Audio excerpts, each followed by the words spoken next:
સુરતમાં બાળકોની સલામતી લઈને પોલીસ એક્શનમાં આવી ગઈ છે। પાંડેસરા પોલીસ દ્વારા તેમના વિસ્તારમાં આવેલા ઝાડી ઝાંખરા દૂર કરવા માટે આદેશ કર્યા છે। સુરતમાં બાળકો સાથેના દુષ્કર્મના બનાવમાં સતત વધારો થઈ રહ્યો છે, ત્યારે આ પ્રકારના બનાવોને રોકવા માટે પોલીસ દ્વારા અગમચેતીના પગલાં ભરવામાં આવી રહ્યા છે।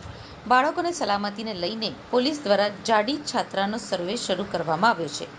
પાંડેસરા પોલીસ દ્વારા આ વિસ્તારમાં આવેલા આ પ્રકારના સ્થળોને દૂર કરવા માટે આ સર્વેની કામગીરી હાથ ધરવામાં આવી છે।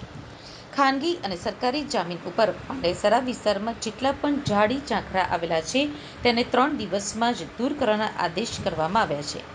આ પ્રકારના ઝાડી ઝાંખરા દૂર કરીને બાળકીઓના સન્માન જળવાઈ રહે તે પ્રકારનો પ્રયાસ કરવામાં આવી રહ્યો છે। બાળકો ઉપર દુષ્કૃત્ય વધતું હોવાથી આ પ્રકારના બનાવોને અટકાવવા માટે પોલીસ દ્વારા અત્યારથી જ અગમચેતીના પગલાં ભરવામાં આવી રહ્યા છે। માનનીય શ્રી કમિશનર શ્રી અનુપમસિંહ ગેહલોત સાહેબના માર્ગદર્શન અને એની સૂચના મુજબ તેમજ સેક્ટર 2 શ્રી ડામોર સાહેબ તથા ડીસીપી 4 ગુજ્જર સાહેબ અને અમારા એસીપી શ્રી ઝવેર દેસાઈ સાહેબની સૂચના અને માર્ગદર્શન મુજબ પાંડેસરા વિસ્તારમાં કોઈ અનિચ્છનીય બનાવ ન બને તે બાબતની તકેદારી ભાગરૂપે આજ અમે અમારી ટીમ પાંડેસરા પોલીસની ટીમ સાથે વડોદ ગામમાં અગાઉ નાના બાળકના રેપ વિથ મર્ડર જે થયેલા છે ઝાડી ઝાંખરાઓમાં અને જે એકદમ ઘેઘૂર જંગલ જેવું વાતાવરણ સિટીમાં થયેલ છે તેના ભાગરૂપે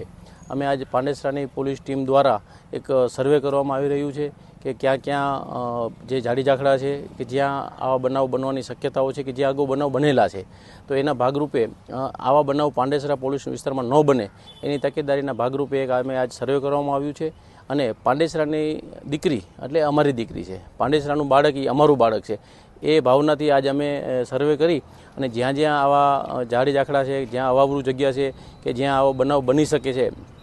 એના ભાગરૂપે આજે અમે એક અમારી ટીમ સર્વે કરી રહી છે અને આગામી દિવસોમાં એનું રિઝલ્ટ લાવવા માટે